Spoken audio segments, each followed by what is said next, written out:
دوستو اس ملک کا کیا بنے گا؟ کرونا وائرس تو کرونا وائرس ہے، اس ملک میں کالی بھیڑیں، کچھ ظالم لوگ کرونا وائرس سے بھی زیادہ خطرناک ہیں، ان کو پہلے کیفر کردار تک پہنچانا چاہیے۔ یہ ویڈیو آج میں نے دیکھی ہے، یہ کراچی کے بھائی ہیں، ان کا 7 کروڑ کا نقصان ہوا ہے، ان کے زیورات چوری ہو گئے ہیں، خدا را ان کو انصاف دیں۔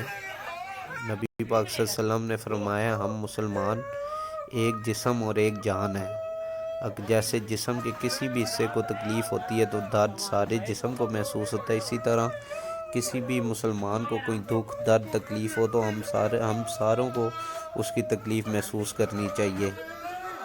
تو میرے جتنے سننے والے ہیں، خدا را میں سب سے گزارش کرتا ہوں اس ویڈیو کو زیادہ سے زیادہ شیئر کریں تاکہ ان بھائی کو انصاف مل سکے۔ اللہ سب پاک آپ سب کو اپنے